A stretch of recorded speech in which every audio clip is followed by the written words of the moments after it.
नमस्कार दोस्तों। अगर आपको प्रधानमंत्री परिषद अच्छे से समझना है तो ये वीडियो मिस मत कीजिएगा।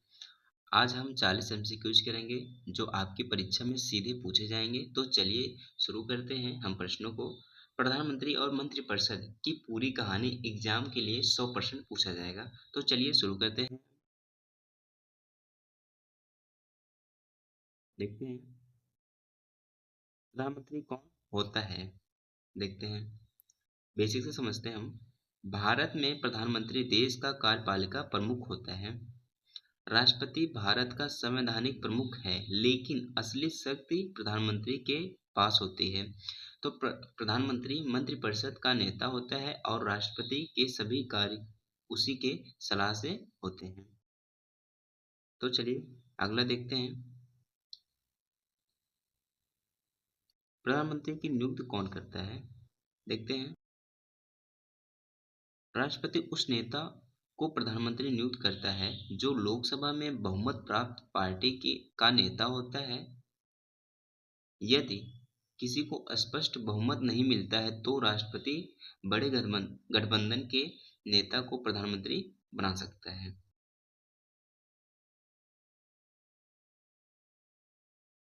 देखिए, प्रधानमंत्री की योग्यता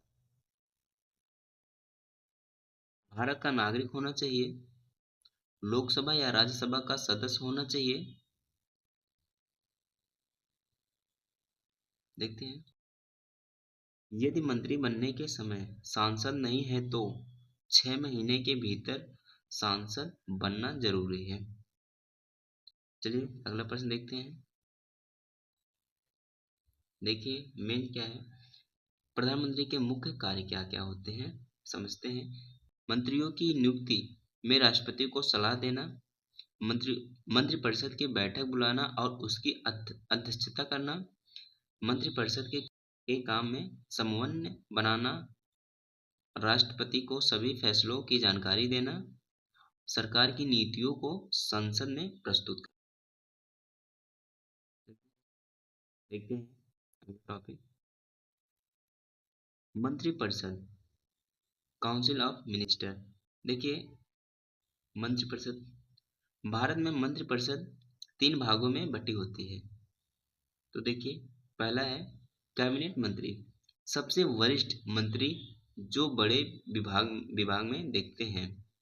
दूसरा क्या है, राज्य मंत्री, स्वतंत्र प्रभार, अपने विभाग के मुखिया होते हैं लेकिन कैबिनेट में नहीं होते हैं। तो क्या होते हैं, ये कैबिनेट में नहीं होते, राज्य मंत्री कैबिनेट में नहीं होते हैं। चलिए तीसरा देखते हैं। तीसरा है राज्य मंत्री, कैबिनेट मंत्रियों की सहायता करते हैं। तो राज्य मंत्री क्या करते हैं, कैबिनेट मंत्रियों की सहायता करते हैं। देखते हैं, तो मंत्रिपरिषद की सामूहिक जिम्मेदारी, पूरी मंत्रिपरिषद लोकसभा के प्रति सामूहिक रूप से जिम्मेदारी होती है।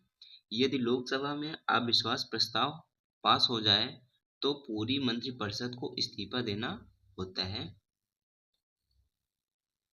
चलते हैं अगला देखते हैं, महत्वपूर्ण तथ्य देखते हैं। प्रधानमंत्री की नियुक्ति राष्ट्रपति द्वारा होता है। अनुच्छेद 75 में मंत्रियों की नियुक्ति का प्रावधान, मंत्रिपरिषद का नेतृत्व प्रधानमंत्री करता है। चलते हैं अगला देखते हैं, मंत्रिपरिषद का मुख्य कार्य नीति बनाना और उसे लागू करना, मंत्रिपरिषद की सामूहिक जिम्मेदारी होती है। तो चलिए हम 40 एमसीक्यूज की तरफ चलते हैं जो कि आपके परीक्षा में बेहद जरूरी है। तो देखते हैं, आज का प्रश्न है, भारत के प्रधानमंत्री की नियुक्ति कौन करता है। तो प्रधानमंत्री की नियुक्ति भारत का राष्ट्रपति करता है, लेकिन राष्ट्रपति उन्हीं को प्रधानमंत्री बनाता है जिनके पास लोकसभा में बहुमत हो। तो भारत के प्रधानमंत्री की नियुक्ति कौन करता है, तो राष्ट्रपति करते हैं। चलते हैं अगला प्रश्न देखते हैं। प्रश्न है, प्रधानमंत्री बनने के लिए किस सदन का सदस्य होना जरूरी है। अभी आगे पढ़ाए हैं, देखते हैं, लोकसभा या राज्यसभा में से किसी एक। प्रधानमंत्री बनने के लिए लोकसभा या राज्यसभा का सदस्य होना जरूरी है। अगर सदस्य नहीं है तो 6 महीने जरूर बनना जरूरी है। चलते हैं अगला प्रश्न देखते हैं। प्रश्न है, मंत्रिपरिषद के प्रमुख कौन होते हैं? देखिए, प्रधानमंत्री ही मंत्रिपरिषद का नेता होता है और उसी के अधीन सभी मंत्री काम करते हैं, तो हो जाएगा प्रधानमंत्री। चलते हैं अगला प्रश्न देखते हैं।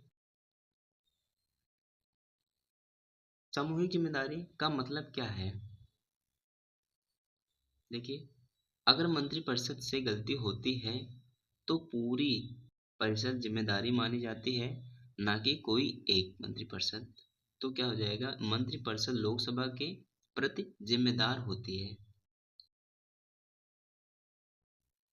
प्रश्न है, मंत्रियों की नियुक्ति संविधान के किस अनुच्छेद में है? देखिए, अनुच्छेद 75 में मंत्रियों की नियुक्ति, पद की शपथ और सामूहिक जिम्मेदारी का प्रावधान है, तो अनुच्छेद 75 में हो जाएगा। अगला प्रश्न देखते हैं। प्रश्न है, भारत में असली कार्यपालिका प्रमुख कौन है? देखिए, राष्ट्रपति तो नाम मात्र का प्रमुख होता है, लेकिन असली शक्ति प्रधानमंत्री के पास होती है, तो क्या हो जाएगा, प्रधानमंत्री। चलते हैं देखते हैं, मंत्रिपरिषद को इस्तीफा कब देना पड़ता है? देखिए, जब लोकसभा में अविश्वास प्रस्ताव पास हो जाए तो। अगर लोकसभा में विश्वास नहीं रह जाता है तो पूरी मंत्रिपरिषद को इस्तीफा देना होता है। तो प्रश्न ये देखते हैं, अगला प्रश्न, भारत के पहले प्रधानमंत्री कौन थे? तो देखते हैं, भारत के पहले प्रधानमंत्री पंडित जवाहरलाल नेहरू थे। वे 15 अगस्त 1947 को प्रधानमंत्री बने थे। तो कौन थे? पंडित जवाहरलाल नेहरू। चलते हैं अगला प्रश्न देखते हैं। प्रश्न है, सबसे वरिष्ठ मंत्री को क्या कहा जाता है? देखते हैं, कैबिनेट मंत्री बड़े बड़े मंत्रालय देखते हैं, जैसे गृह मंत्रालय, वित्त मंत्रालय, तो क्या होते हैं, कैबिनेट मंत्री होते हैं। चलते हैं अगला प्रश्न देखते हैं। प्रश्न है, मंत्रिपरिषद में सबसे ज्यादा शक्ति किसके पास होती है? तो देखिए, प्रधानमंत्री सारे मंत्रियों का नेता होता है और वही सबसे बड़ा फैसला लेता है। प्रधानमंत्री के पास सबसे ज्यादा शक्ति होती है। अगला प्रश्न देखते हैं। प्रश्न है, राष्ट्रपति किसके सलाह पर कार्य करता है?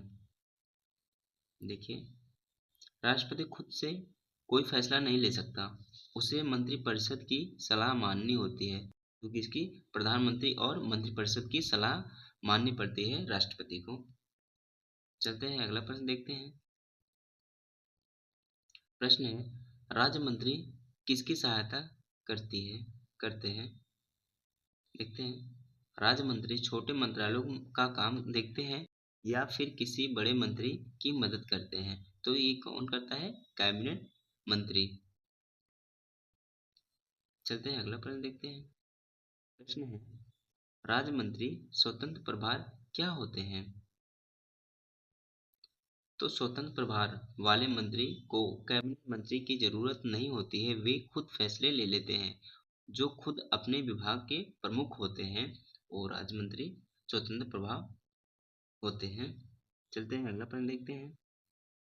प्रश्न है, मंत्रिपरिषद की बैठक की अध्यक्षता कौन करता है? प्रधानमंत्री करता है। तो मंत्रिपरिषद की सभी बैठकें प्रधानमंत्री ही बुलाता है और अध्यक्षता भी वही करता है, प्रधानमंत्री। चलते हैं अगला प्रश्न देखते हैं। प्रश्न है, प्रधानमंत्री के इस्तीफे के बाद क्या होता है? देखिए, क्योंकि मंत्रिपरिषद का नेता ही प्रधानमंत्री होता है, उसके जाने पर पूरी टीम को जाना पड़ता है, तो पूरी मंत्रिपरिषद भंग हो जाती है प्रधानमंत्री के इस्तीफे के बाद। प्रश्न है, भारत का संवैधानिक प्रमुख कौन है? तो भारत का संवैधानिक प्रमुख राष्ट्रपति है। संविधान के अनुसार राष्ट्रपति देश का प्रमुख है, लेकिन असली शक्ति प्रधानमंत्री के पास होती है। चलते हैं।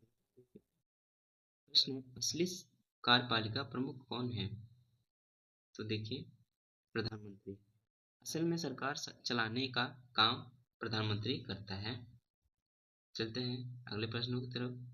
प्रश्न है, मंत्रिपरिषद के सदस्यों की अधिकतम संख्या क्या है?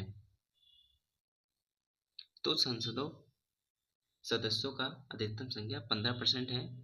91वें संविधान संशोधन के अनुसार मंत्रिपरिषद की संख्या संसद के कुल सदस्यों के 15% से ज्यादा नहीं हो सकती। चलते हैं अगला प्रश्न देखते हैं। प्रश्न है, मंत्रिपरिषद के कामों का समन्वय कौन करता है? देखते हैं, प्रधानमंत्री करता है। सभी विभागों का आपस में मेल बैठाने का काम प्रधानमंत्री करता है। चलते हैं अगला प्रश्न देखते हैं। प्रश्न है, नीति निर्धारण का कार्य कौन करता है? तो नीति निर्धारण का कार्य मंत्रिपरिषद करता है। सरकार की कौन सी योजना चलेगी, क्या नीति बनेगी, ये सब मंत्रिपरिषद तय करती है। चलते हैं अगला प्रश्न देखते हैं। प्रश्न है, सामूहिक जिम्मेदारी का क्या मतलब है? तो पूरी मंत्रिपरिषद एक साथ जिम्मेदार होती है। अगर एक मंत्री गलती करे तो पूरी मंत्रिपरिषद को दोषी माना जाता है। चलते हैं अगला प्रश्न देखते हैं। प्रश्न है, अविश्वास प्रस्ताव किस सदन में लाया जाता है? तो देखिए, लोकसभा सदन में अविश्वास प्रस्ताव लाया जाता है। केवल लोकसभा में ही सरकार के खिलाफ अविश्वास प्रस्ताव लाया जाता है, ला लाया जा सकता है। अगला प्रश्न देखते हैं। प्रश्न है, भारत में असली सत्ता किस किसके पास है? तो देखिए, प्रधानमंत्री के पास है। सरकार के असली फैसले प्रधानमंत्री और मंत्रिपरिषद ही लेते हैं। चलते हैं अगला प्रश्न देखते हैं। प्रश्न है, मंत्रिपरिषद का गठन कौन करता है? तो देखिए, मंत्रिपरिषद का गठन राष्ट्रपति प्रधानमंत्री की सलाह पर करता है। तो राष्ट्रपति प्रधानमंत्री की सलाह पे काम करता है। तो देखते हैं, मंत्री जिनका नाम देता है प्रधानमंत्री, जिनका नाम देता है राष्ट्रपति, उन्हीं को मंत्री बनाता है। चलते हैं अगला प्रश्न देखते हैं। प्रश्न है, राष्ट्रपति को किसके निर्णयों की सूचना देना प्रधानमंत्री का कर्तव्य है? तो देखिए, मंत्रिपरिषद के निर्णयों की। मंत्रिपरिषद की जिम्मेदारी है कि राष्ट्रपति को सभी फैसलों की जानकारी दे। तो प्रधानमंत्री की जिम्मेदारी होती है राष्ट्रपति को सभी फैसलों की जानकारी दें। चलते हैं अगला प्रश्न देखते हैं। प्रश्न है, स्वतंत्र प्रभार मंत्री किसके अधीन नहीं होते हैं? तो देखिए, कैबिनेट मंत्री के अधीन नहीं होते हैं स्वतंत्र प्रभार मंत्री। तो स्वतंत्र प्रभार मंत्री खुद विभाग के मुखिया होते हैं और उन्हें किसी की अनुमति नहीं लेनी पड़ती है। तो कौन? कैबिनेट मंत्री किसी के अधीन नहीं होते हैं। चलते हैं अगला प्रश्न देखते हैं। प्रश्न है, मंत्रिपरिषद को हटाने की शक्ति किसके पास है? देखिए, मंत्रिपरिषद को हटाने की शक्ति लोकसभा के पास है। अगर लोकसभा चाहे तो अविश्वास प्रस्ताव करके पूरी मंत्रिपरिषद को हटा सकती है। चलते हैं अगला प्रश्न देखते हैं। प्रश्न है, मंत्रिपरिषद के निर्णयों को अंतिम रूप कौन देता है? तो प्रधानमंत्री देते हैं। किसी भी बड़े फैसले पर अंतिम मुहर प्रधानमंत्री ही लगाते हैं।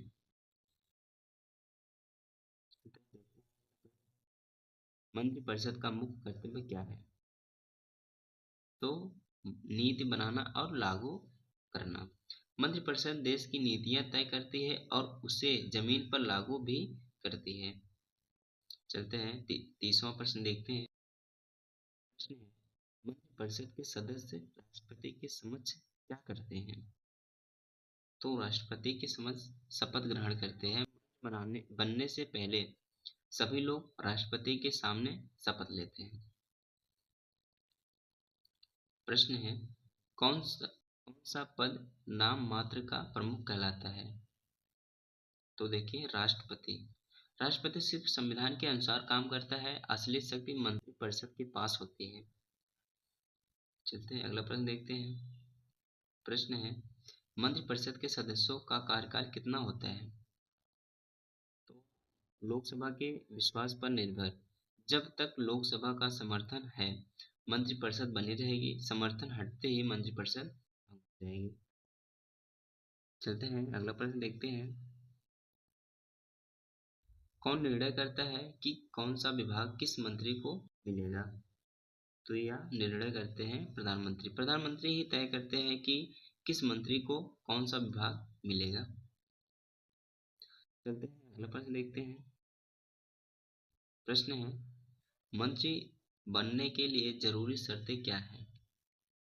देखिए, संसद का सदस्य होना या 6 माह में बनना। अगर कोई मंत्री बनता है वह सांसद नहीं है जो, तो 6 महीने के भीतर संसद का सदस्य बनना जरूरी है। चलते हैं अगला प्रश्न देखते हैं। प्रश्न है, प्रधानमंत्री के इस्तीफे पर मंत्रिपरिषद का क्या होता है? तो देखिए, पूरी मंत्रिपरिषद भंग हो जाती है, क्योंकि पूरी मंत्रिपरिषद भंग और प्रधानमंत्री के नेतृत्व में काम करती है।